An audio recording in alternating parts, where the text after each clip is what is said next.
Make your schoolroom like the world. That's a quote from Emerson. Hi, I'm Tammy Rose, and this is Concord Days. And I have with me today Phil Lupsiewicz, my co-producer. Hi, Tammy. Thank you for having me today. I'm sitting in the seat that's usually occupied by Richard Smith.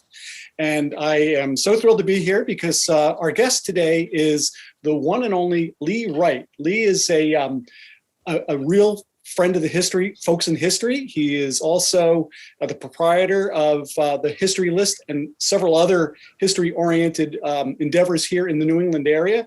And a really great guy and a good friend of mine, Lee. Thank you. I'm too kind, and looking forward to the discussion and getting into how we can all make history more accessible to folks and get more people engaged. Exactly. So Lee, can you start us off by sort of talking about how you even got into the history world?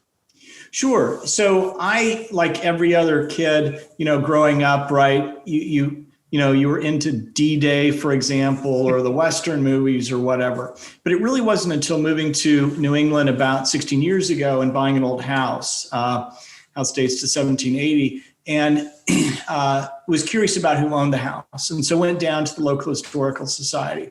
And here was a box that had the name of the person who had this house built.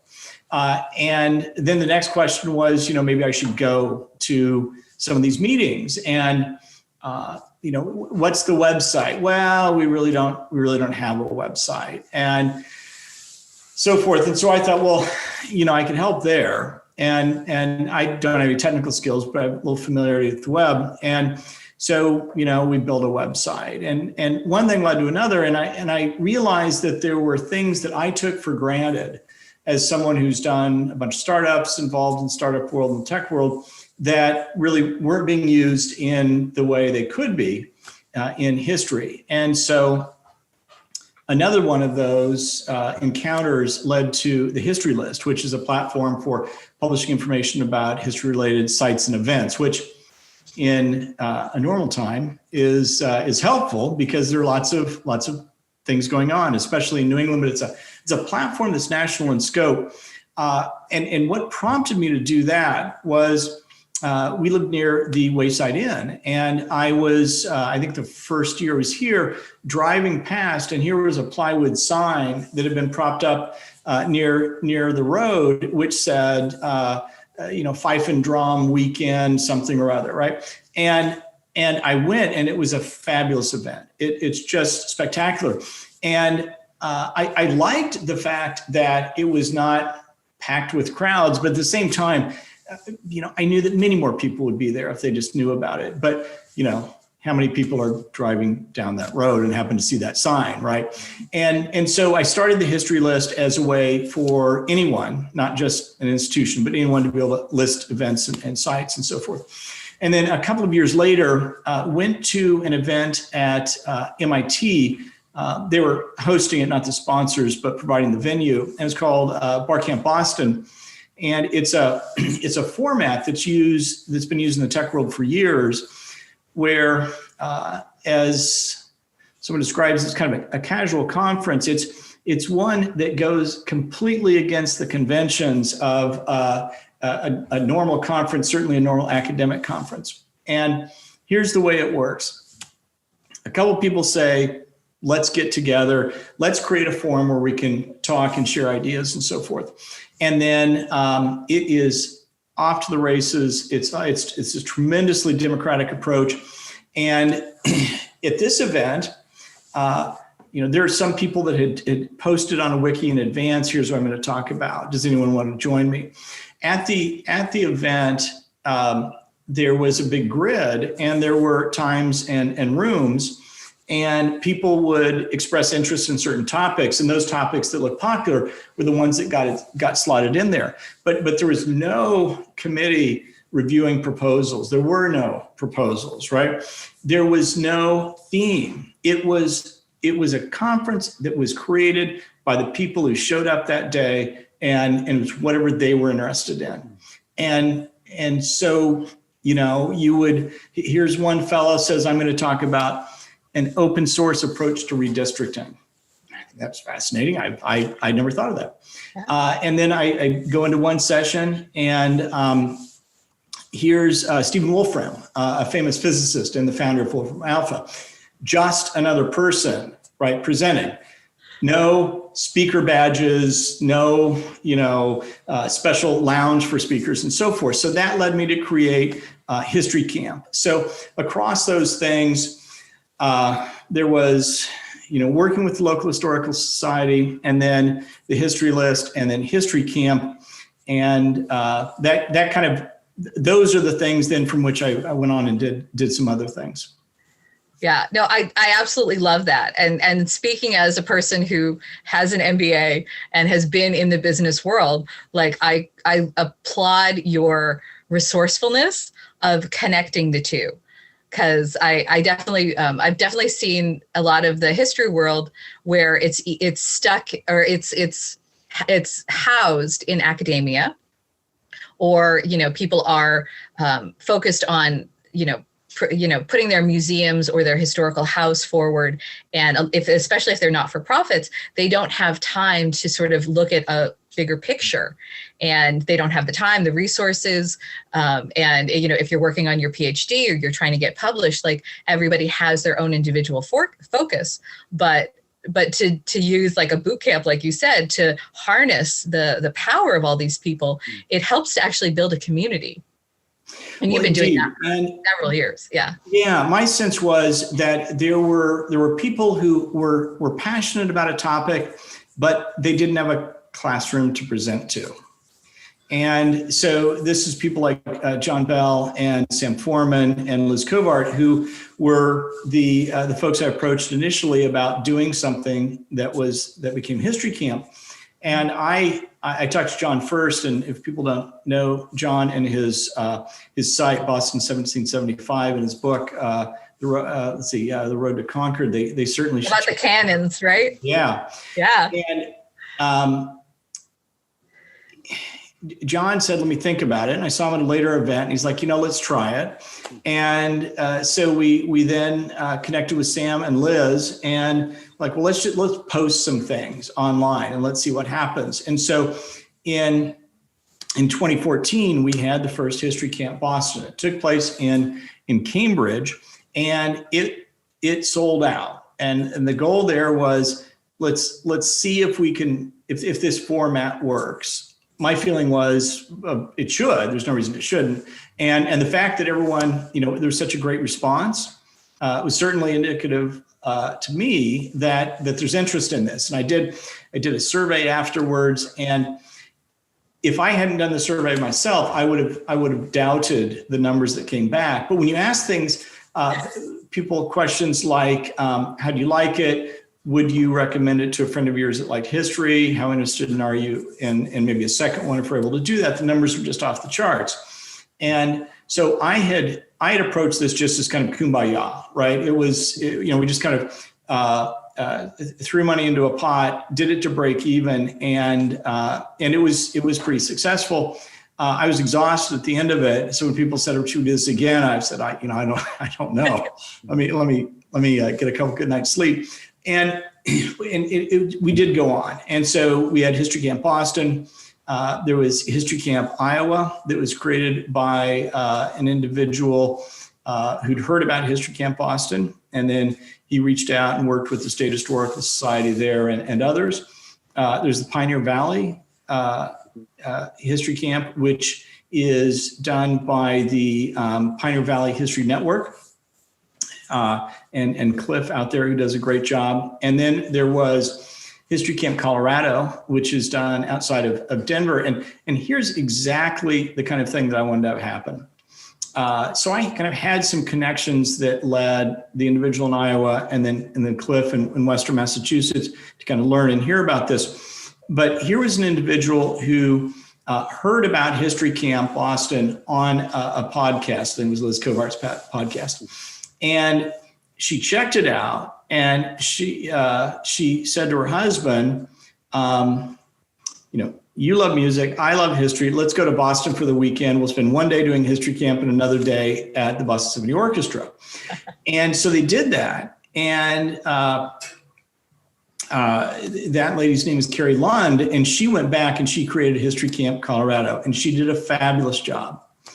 And the fact that she did that, and then the subject matter, for example, at History Camp Colorado versus, for example, History Camp Boston, fascinating differences, a real passionate audience there in each of these places. And then Carrie went on and she did that again and again, and then later moved to Virginia, in which, of course, my question was, how soon are we doing History Camp Virginia? And it went beyond, it went from that discussion to saying, if this is going to grow, we probably do need more than just an individual in a given city working on this, because we did other inquiries, but it's kind of a heavy lift for most folks. And you say, you're going to run everything through your own bank account and you probably come out even, but if you don't, it comes out of your account. That's a little off-putting to folks. And it just seemed for so many reasons that it would be a good thing if there were more of these. And so in 2019, we created a nonprofit called The Pursuit of History.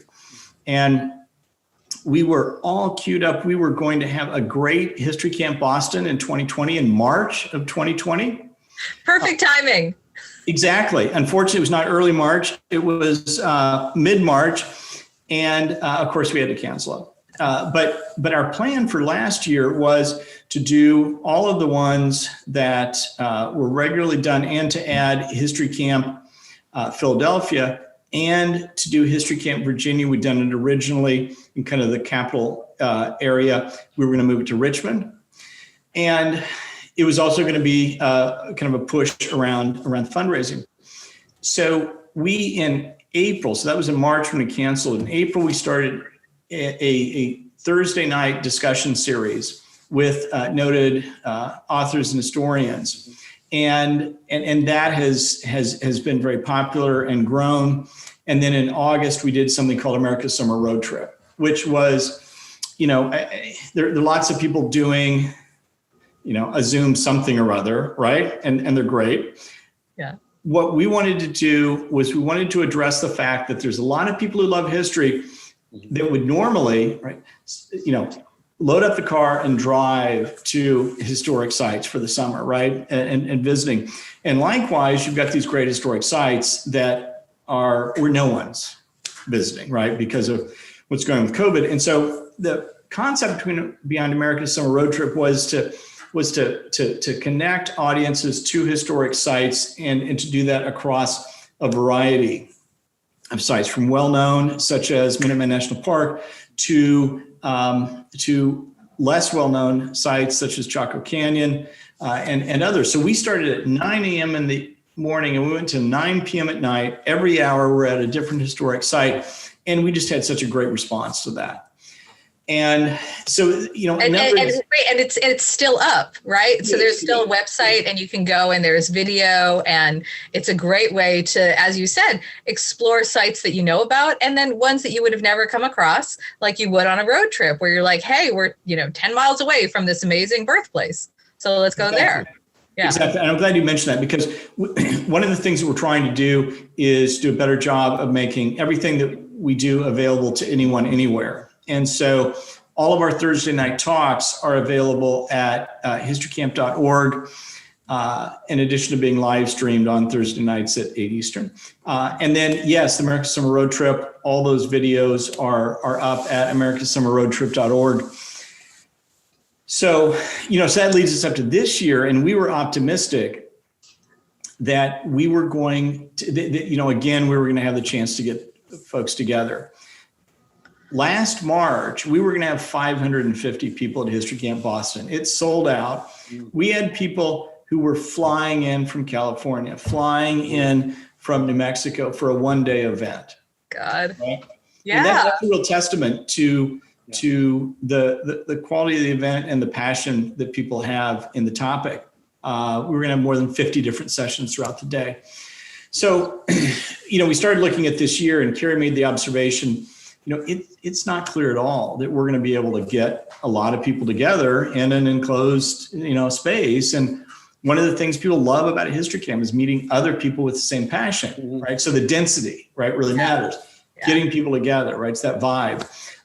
So on May 15th, and we really not announced this broadly, but on May 15th, we're going to do History Camp America, and it's going to be an online event.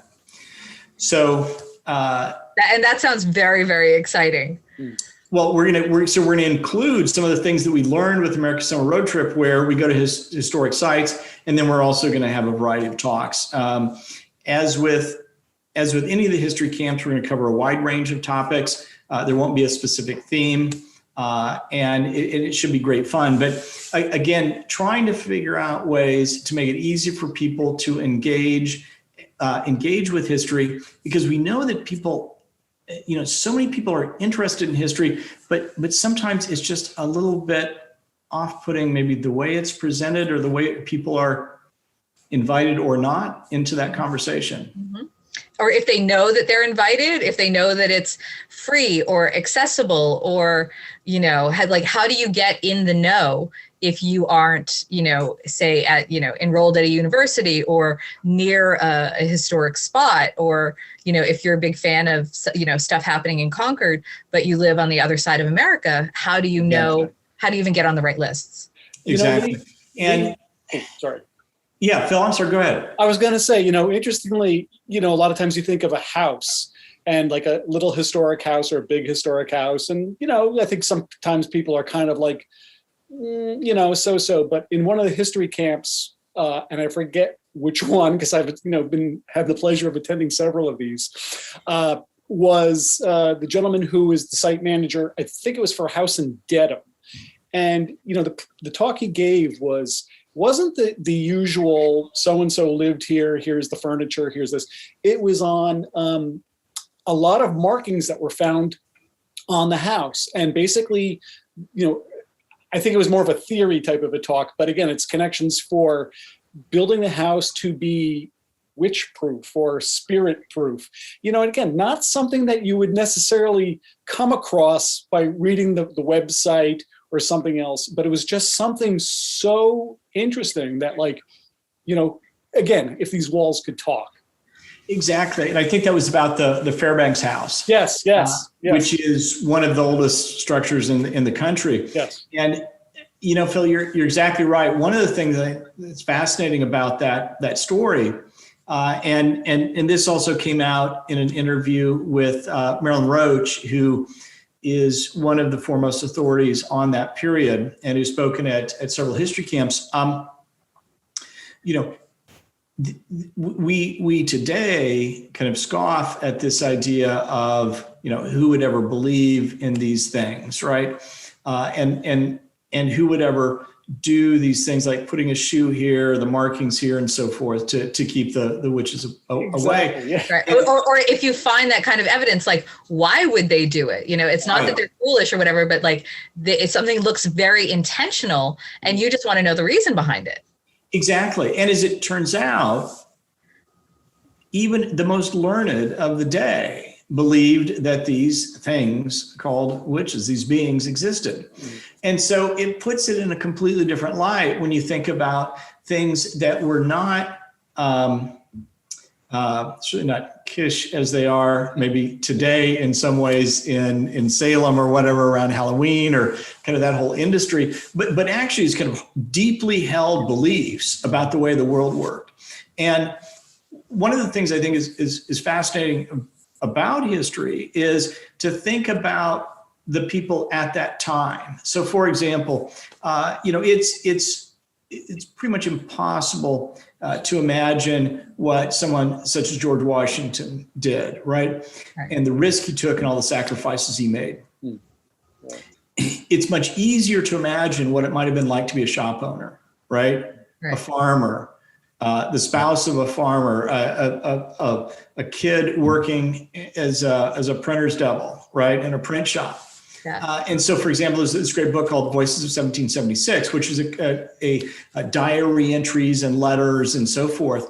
And it's just so interesting to, again, read these very personal accounts of what people are experiencing, because the other thing that we all take for granted and is so difficult to do is remind ourselves that none of this was preordained, right?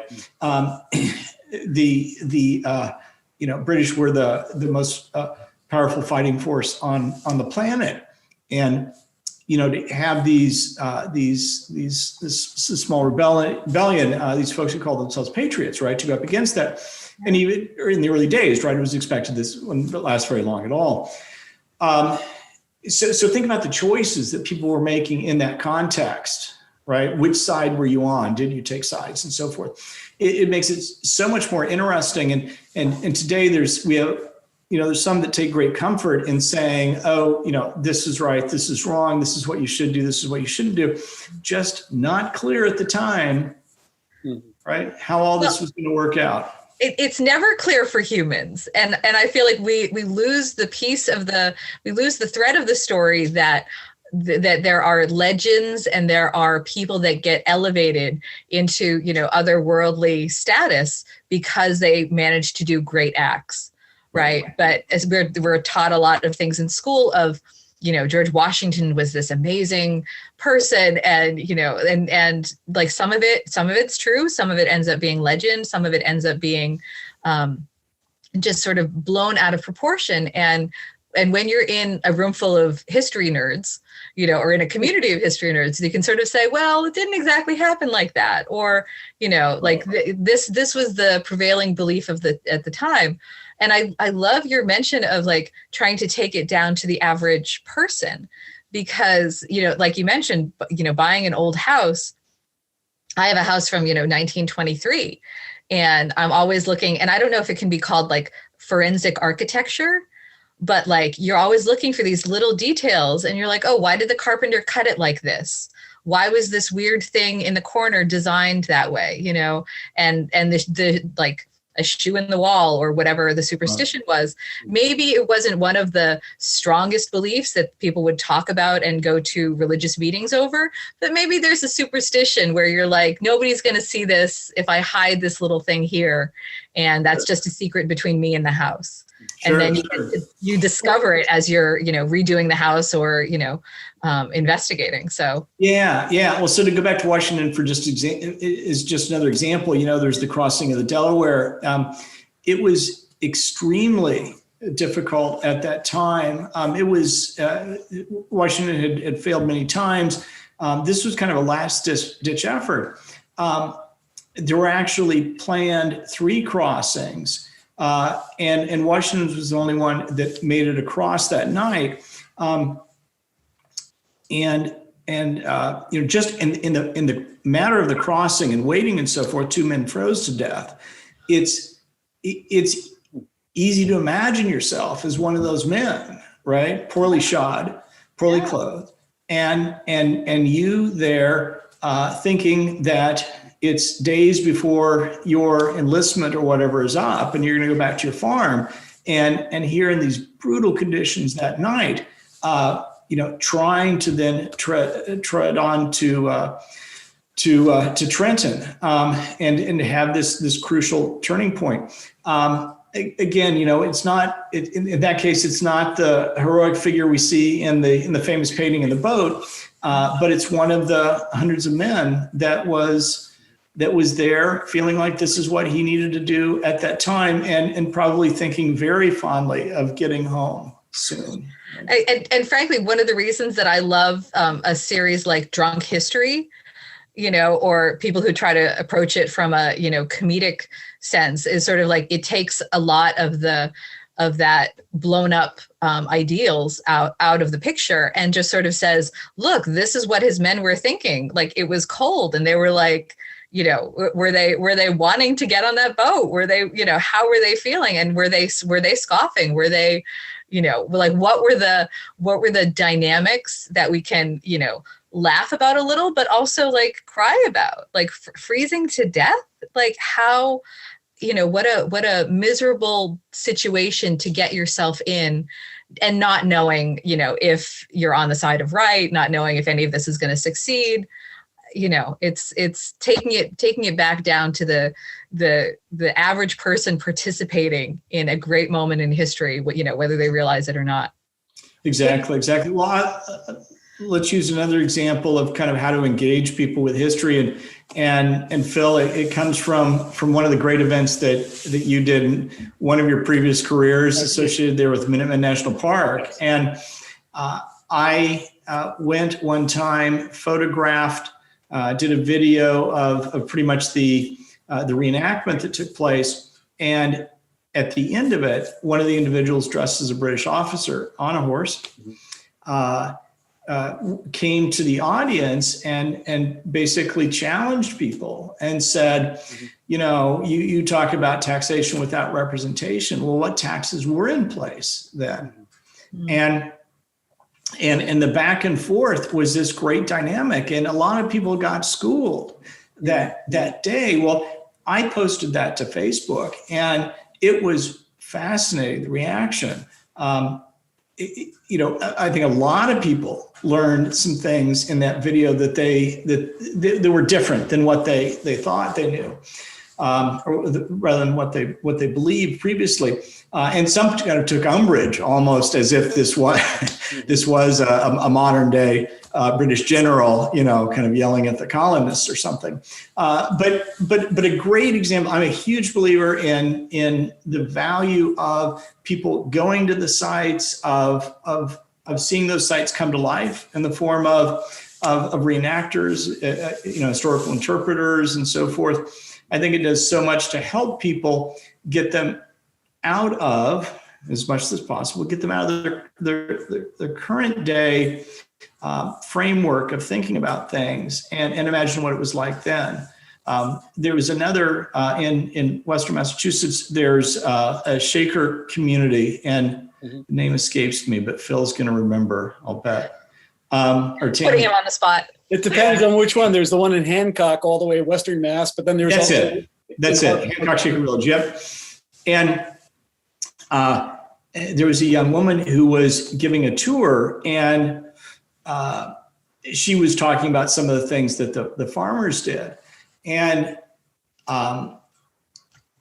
my dad grew up on a farm in Iowa, and they had all of the manpower, the horsepower was indeed men and horses. There were no tractors. There was no internal combustion engines. It was not much different than what the farmers went through and the way in which they planted their crops and harvested and so forth. This young lady was explaining.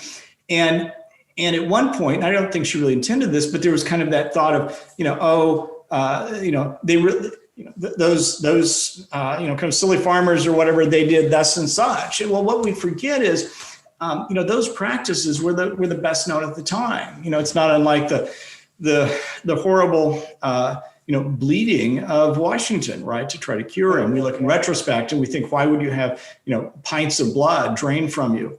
How is that a curative? But that was the prevailing wisdom at the time. And it's such a lesson for us because there's a tremendous conceit, right, about how smart we are. We're going to look back, right, at some point, dozen years, 100 years, and say, I can't believe they did that to cure cancer, right, for example. Right. One of the things just you had kindly mentioned about my previous life, I think I got acquainted with you initially through the History List, and really what a resource that is. Again, I worked for a large historical entity, but there were, there are hundreds, I would assume, of little sites throughout the country that I think truly benefit by your labors. And I think it's really important that the work that you do, getting this out. And one of the things I have to say is, like, you do this it's all free. I mean, it's such a resource. I mean, if anybody has any inkling to learn anything about the community that they live in, just go to the HistoryList site and, just put in your town, and you're bound to find a historical site that may be listed there, as well as an event that's going to be coming up, virtual probably today, but you get my point. I mean, it's such a wonderful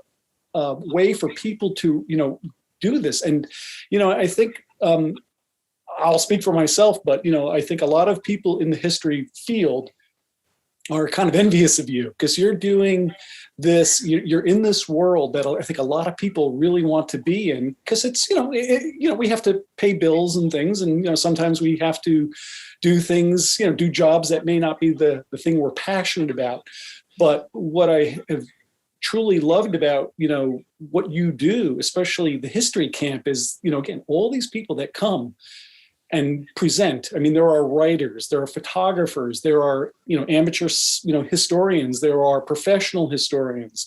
You have it all. And it's such a great opportunity, as you had mentioned before, about getting all these people together in one place.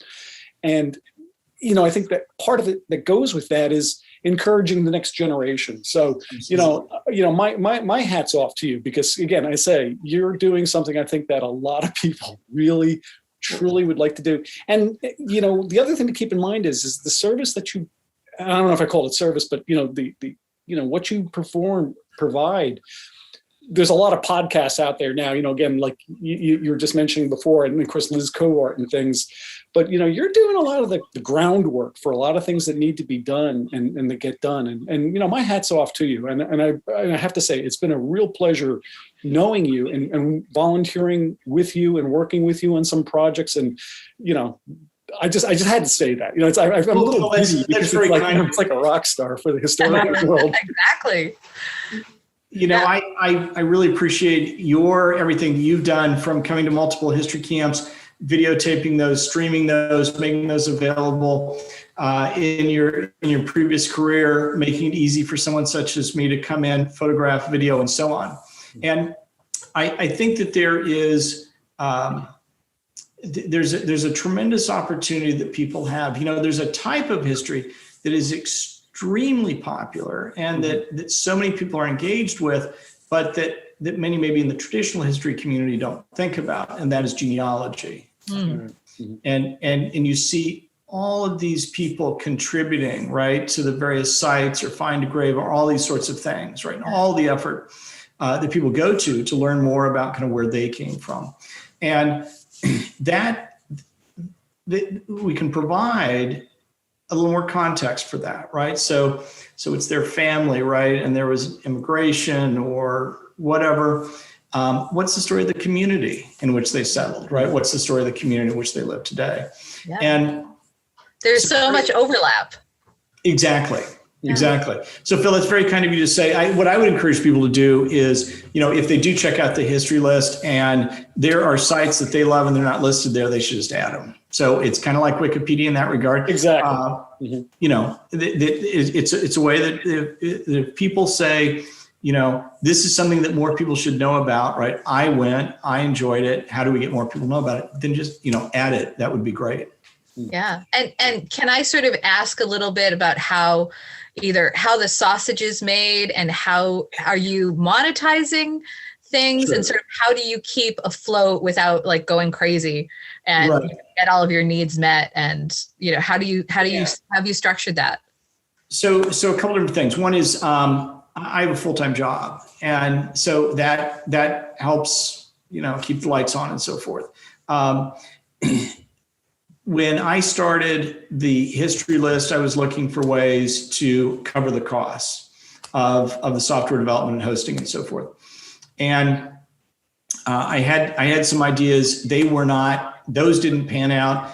And so what I ended up doing was I sold a T-shirt that said History Nerd on it. And this was from some feedback that I had seen on some of those surveys I was mentioning earlier from History Camp. I thought that, people who have this passion, if you have a passion about, the Patriots or NASCAR or something like that, there are places to go, right? There's ways in which you can express that passion. And so I thought, well, let's create a T-shirt that says History Nerd on it. And that was a few years ago. And today there are hundreds of different items that are offered through the History List store, and the proceeds of those offset the cost of the History List. And we're going to be investing more in the History List later this year. We're going to do some other things with the platform and try to get to the point where it's easier for people to tell us about their trips and to post trip information and so forth.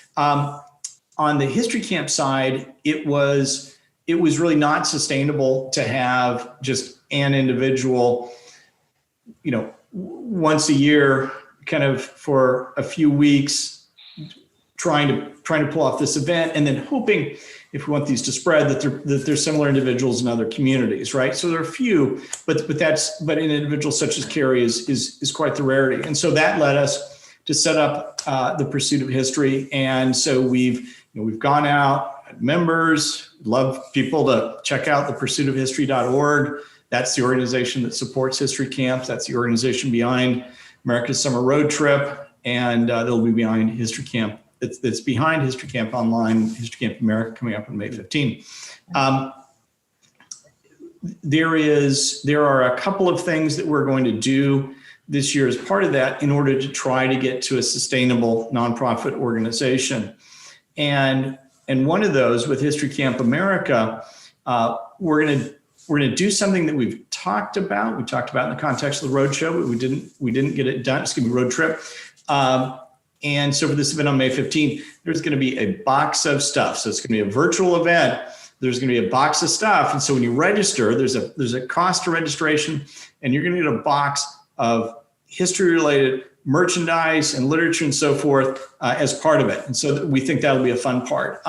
We're going to do something that I've wanted to do for years, and we've not talked publicly about it, but we're going to have a specially commissioned piece of art that's going to come out in a matter of weeks. And there's a limited edition of 200 of them. It's screen printed. It was like a 12 color screen printed by hand piece of art. And it features a historic site. And I'll leave it at that. But that's another way that we want to do things that are aligned with the mission, that are economically sustainable, or that provide funding for other activities. So in that case, it's the pricing of that, because the artist donated some of their time and so forth, that will provide some additional funding for some of the things for which there is no other costs associated. And then finally, as with every nonprofit organization, there are some folks who are going to say, I like what you're doing, right? So I'll sign up as a member, but I'd like to do something more. So yesterday we were talking to a lady who has been a big fan of History Camp, and she said, I like what you're doing, and tell me what your plans are and tell me how I can help. And so thankfully, with her support, we feel like we've now got the pieces in place that we can do History Camp America on May 15. So it's all those things right there. For me, I got a full-time job. For the History List, we've got some merchandise. For History Camp, we're going to have a model for this online history camp where it pays for itself and helps pay for some of the time behind it. And then other things that are either a fundraiser explicitly or people just reaching out and saying, I value what you're doing. So yeah. Excellent. Yeah, no, like private grants and people who are recognizing that, hey, I want to do something more than just beyond membership, and I have the means to actually make something happen.